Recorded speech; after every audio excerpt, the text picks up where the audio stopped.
Good evening, welcome to Central News for Wednesday the 11th of December. I'm Hilary Entwistle. In today's news, 3 school leavers from Matamata College have each been awarded a $6,000 scholarship to pay for their first year of tertiary education at Wintec or the University of Waikato.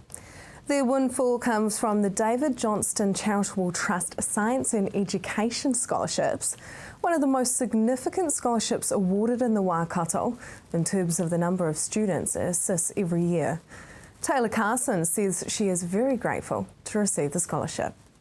The David Johnston Charitable Trust Scholarship was for $6,000 at the University of Waikato for me to study a Bachelor of Science Technology. Papamoa-based musician Tiki Tane is set to play at one of the biggest sporting events in New Zealand when he headlines the 2014 Wellington Sevens next year. Tiki will perform on both days, welcoming 16 international teams to the tournament at the opening ceremony on February the 7th. The musician and producer says he cannot wait to perform at the world-class sporting event, which will be a different atmosphere to what he was used to. The Labour candidate for Tauranga in the 2014 general election is likely to be from Tauranga for the first time in many years. Instead of running a parachuter, a candidate brought from outside Tauranga, the Labour Electoral Council has 3 Tauranga candidates to choose from out of the 4 vying for selection this year, with a 2-stage selection process beginning tonight.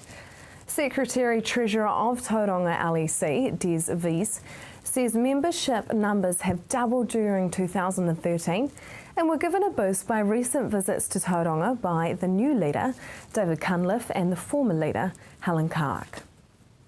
Thames Coromandel District Council has promptly replaced a boot cleaning station at Hannaford's Wharf, Te Kauma, after the earlier facility was stolen less than 24 hours after being installed last week. It's believed it may have been pulled out using a vehicle. The boot cleaning station at the wharf near Coromandel Town, where many Aucklanders arrive by ferry, was to help stop the spread of Kauri dieback disease into the district from known infection sites in Auckland, Northland and Great Barrier Island. Its installation involved TCDC, the Regional Council, ferry operators 360 Discovery and the multi-agency Kauri dieback program. Regional Council Biosecurity Group Manager John Simmons says, however, the station, which featured a 60-litre plastic drum and supporting wooden table, and which was worth up to $1,800 all up, was stolen in a selfish and stupid act. Heritage fans are being urged to apply for funding to help preserve and enhance Waipa District's unique heritage. Last year, a $70,000 heritage fund was established by the Waipa District Council. The fund was established to help in the management of historic buildings and for the protection and restoration of significant natural, cultural and archaeological sites. Funding cannot be used for the creation of new monuments, one-off events or the design, build or renovation of historic replicas. Now for our region's weather. Hamilton, your Thursday will have sunny spells with a westerly breeze. Your expected high is 25 and an overnight low of 11. Tauranga, you will be mostly sunny with light winds. Your expected high is 25 and an overnight low of 15. Just ahead, plenty for everyone.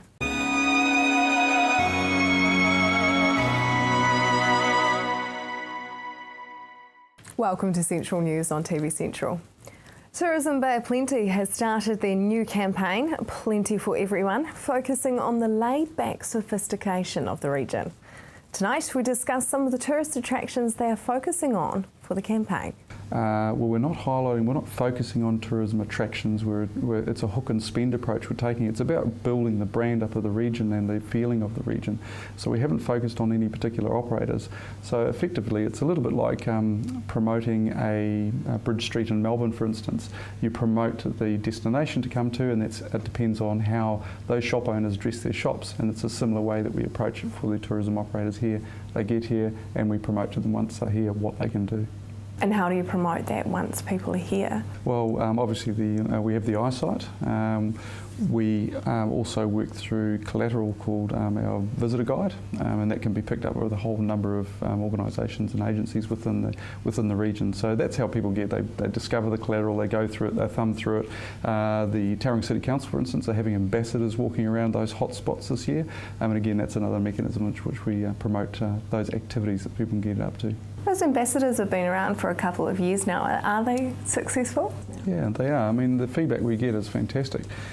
However, those ambassadors don't stop and start with those particular people. All the residents here are ambassadors as well. 75% of our bed nights in this region are visiting friends and relatives. So if we have maraeas set up on everyone's back lawns, it's up to those residents also to know what's going on in this region here. And we're doing that through a promotional campaign called Mates Rates. Tell us about this Mates Rates deals. Well, this is where we invite the residents to go out and enjoy the activities in the region, so that when their friends and family come and visit, they've experienced it and they can be personal endorsers of the fantastic offerings we have in this region.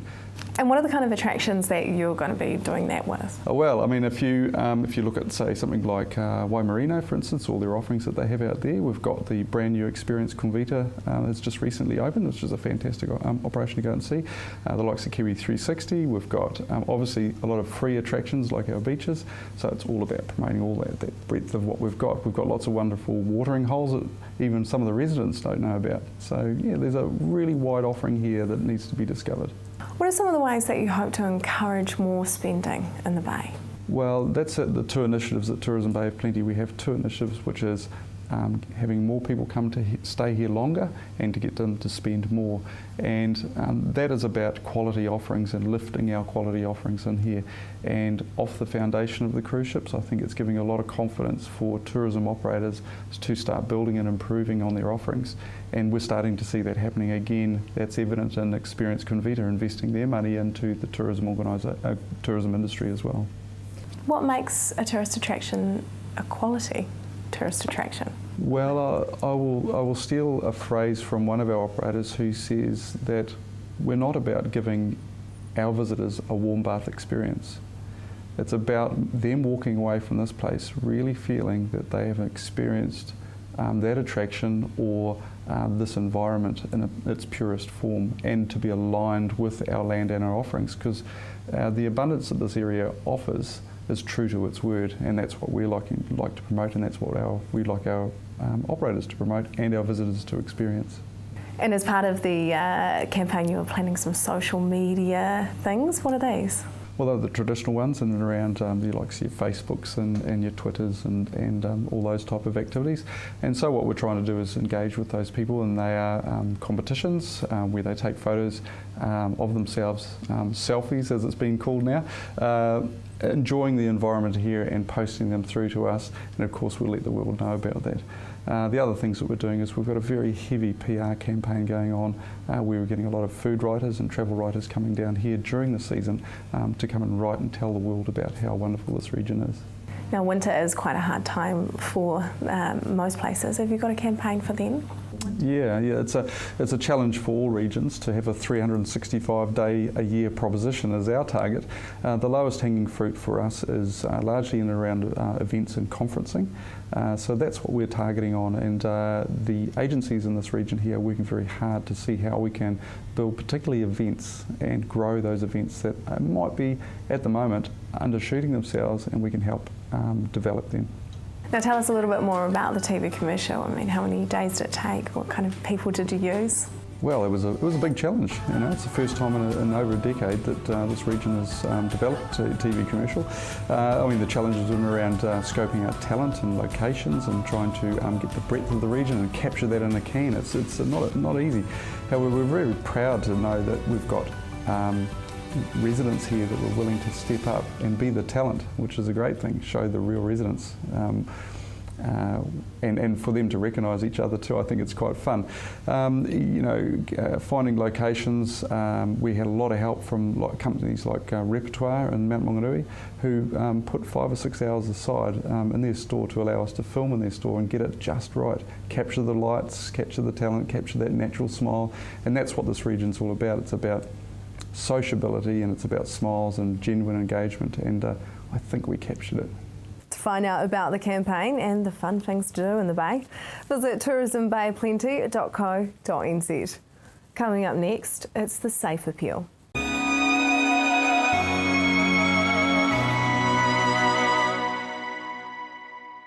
Welcome back. SAFE is the charity who works hard each year to make significant improvements in the lives of animals. You may have seen SAFE collectors dressed in animal suits on the streets last year. Well, it's nearly that time again for SAFE's annual street appeal, running from the 20th to the 21st of December. Harriet spoke with one SAFE volunteer to find out more about this year's collection. Okay, so Sandra, can you tell us why you volunteer for SAFE? Well, I think volunteering is really important. It promotes good in society, and it helps the quality of life of people and animals and the environment. And personally speaking, I've always volunteered. I started with World Vision and the Hunger Project. But in the last 10 years or so, I've decided to concentrate my energies and resources on making life better for our fellow animals. So I started volunteering for SAFE and did things like manning stalls in markets and on the streets. And then I started coordinating volunteers in our area.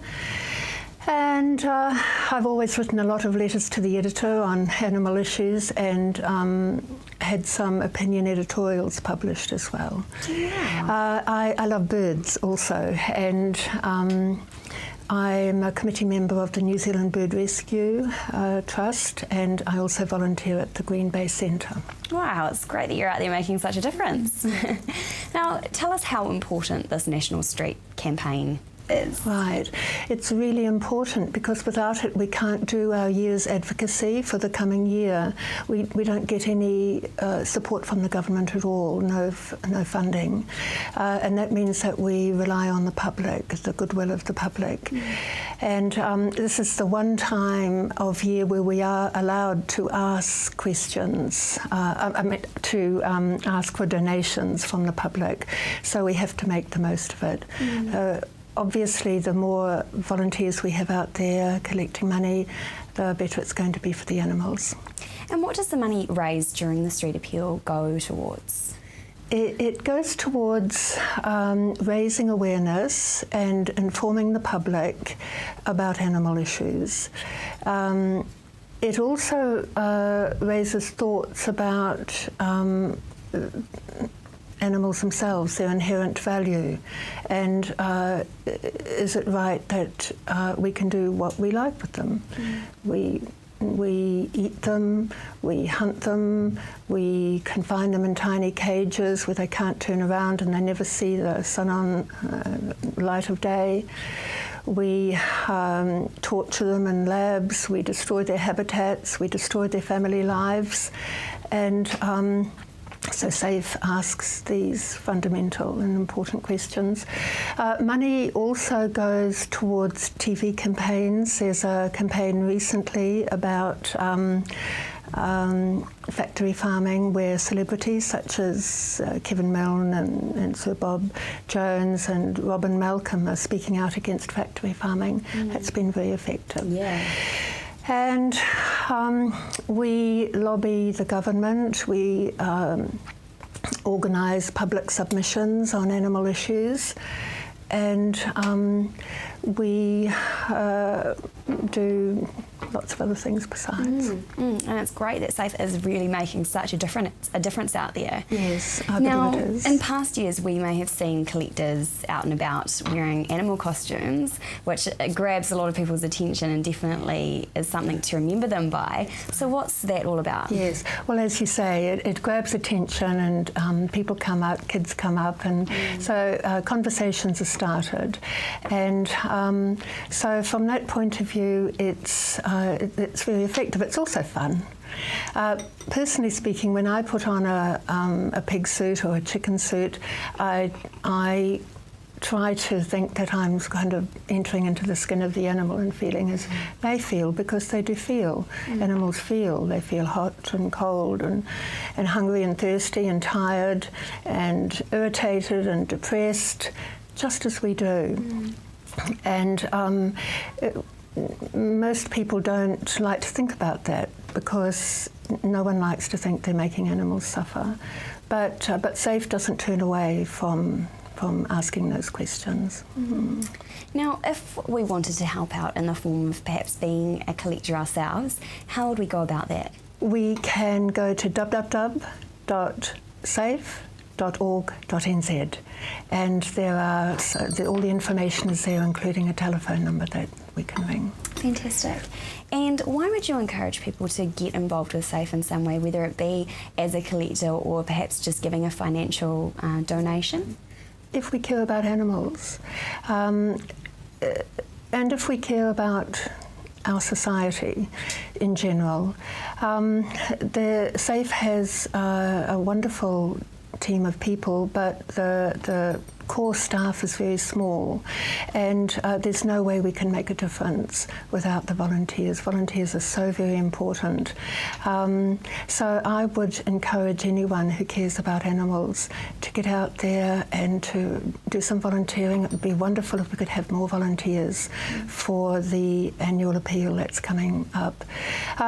New Zealand used to be a world leader in so many things, and in animal welfare too, but we're behind now, we're falling backwards. So it would be wonderful if we could be a world leader again and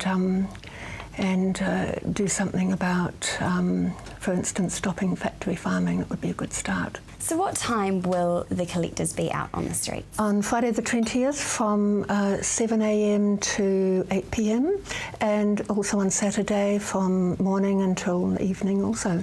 2 full days. To become a member of SAFE or for more information, log on to their website safe.org.nz. Stay tuned as up next the blockade comes down.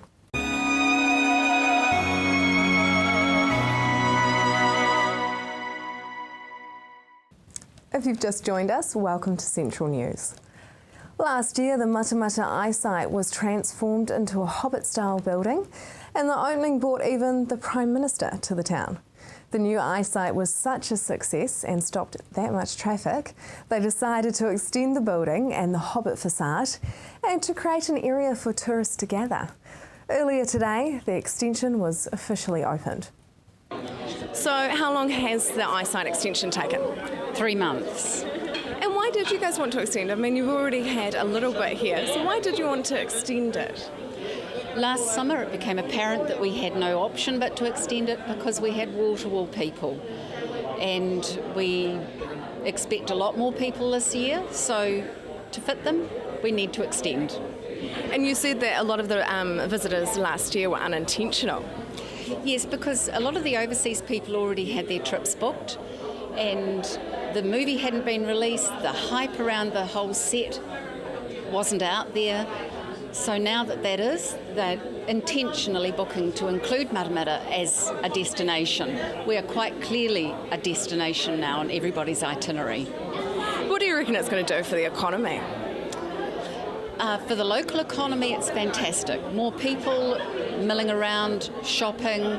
For the local suppliers, it means everybody spends more money, and it just helps the economy go round and round. I think Matamata is very, very fortunate to have this in their backyard. Well, thank you very much, and all the best with the rest of the opening. Thank you. So what do you think of the new eyesite? Is it what you expected? Absolutely, everything is what we expected. We've been planning for this for quite some time. We've been working with the architect and of course the designer Dan Henner in Wellington, so it is everything we expected. The gardens were a last minute addition, but that certainly has just finished the whole project off. It's just wonderful, so yeah, it's great. And what have everybody said so far that have been around? Very, very impressed. I think Matamata has finally understood our unique connection to the movies, to the Hobbiton movie set as well. So, and I think they're really embracing it and really understanding the economic benefits that are coming from there. And what kind of benefits do you think it will bring economically? Well, it's remarkable. If you come in here, for example, from time to time, there's standing room only, and that all filters down. You know, it's the coffee, it's the bottle of water, it's the petrol, and those sorts of things just build the economy of the town and help us keep people employed. And so that's how it all goes around. So, Russell, how does this compare to your place? I just think it's a great not addition, it works in support and together, and just a great compliment to what we're doing, and hopefully we do to what Sue's done here, or the whole committee in town. I just think it's a fantastic addition and compliment, to be honest, and it helps promote and sell our place, and hopefully what we're doing, and as Sue's always said, stop people in town, and people can go for a cup of tea, a cup of coffee, or whatever, and hopefully spend some more money around as well. And are you pretty impressed with the actual facade of the place? I mean, does it match up to the Green Dragon? Well, hopefully, like right around the outside, it's the same team, so I'd like to think it's exactly the same standard. I'll turn around another way, hopefully our standard's the same as this here, because it does look really cool out there, doesn't it, on the outside. Well, thank you very much, and all the best for the rest of the opening. All right, cheers. So how does this compare, the facade and everything, to the standard at Hobbiton? Well, this is exactly what you'll get when you come to Hobbiton. And one of the things we were keen to do is actually make sure that when you come into the town, you get a real feel for what you're going to see once you come onto the farm. And what do you think that this is going to do for the benefit of Hobbiton? Well, a lot of people come through town and they sort of decide, well, should I or shouldn't I spend 2 hours to go 15 minutes out of town? So you need to capture their imagination at that point, and the eyesight's a crucial part of that, because they're the people that say, look, it's worth it, look at what we've got here. You get this and more when you actually get to Hobbiton itself. But also, Hobbiton is the original film set, and that's quite unique. Not many of them will exist anywhere in the world. So this helps people understand the quality of what they'll see when they get there. And do you think that the board will be quite happy with this and they'll come and visit one day? Oh, very happy. We've followed this all the way. I've been involved with Sue right from the start to see if we could make this look as professional as possible. And today is fantastic, because this is just exactly what we wanted. Yeah. Well, thank you very much, and all the best for the rest of it. Thank you. So is this one of the most iconic eyesights in New Zealand? Look, it's absolutely fantastic. This is 81 right around the country. I have to say, this is probably the most iconic looking eyesight. Stunning what they've done here, and I think it's a must-see for any visitor to this country. What do you think it's going to do economically for the country?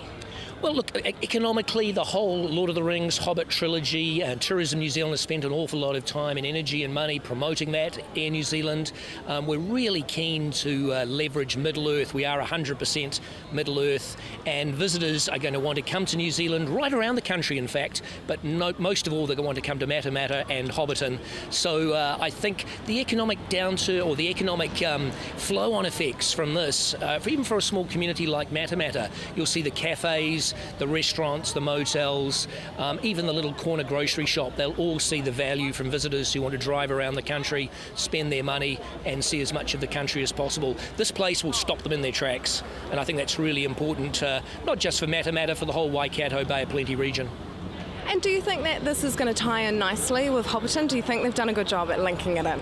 Oh, it's just stunning. Look, you just think it's been picked up out of Hobbiton and plopped here, and I think with the trees in the background, it really does look part of the whole character of Middle-earth. So the setting couldn't be better. The designers have done an absolutely wonderful job.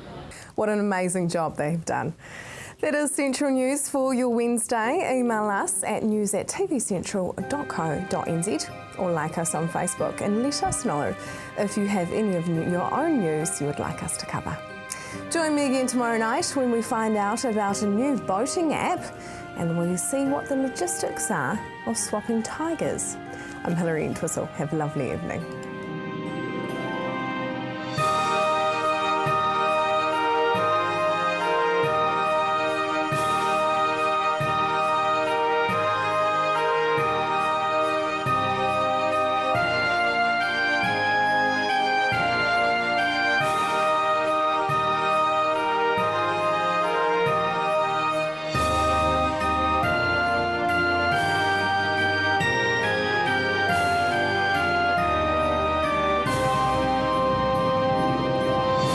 This has been an Alpha Media production, a division of Television Media Group.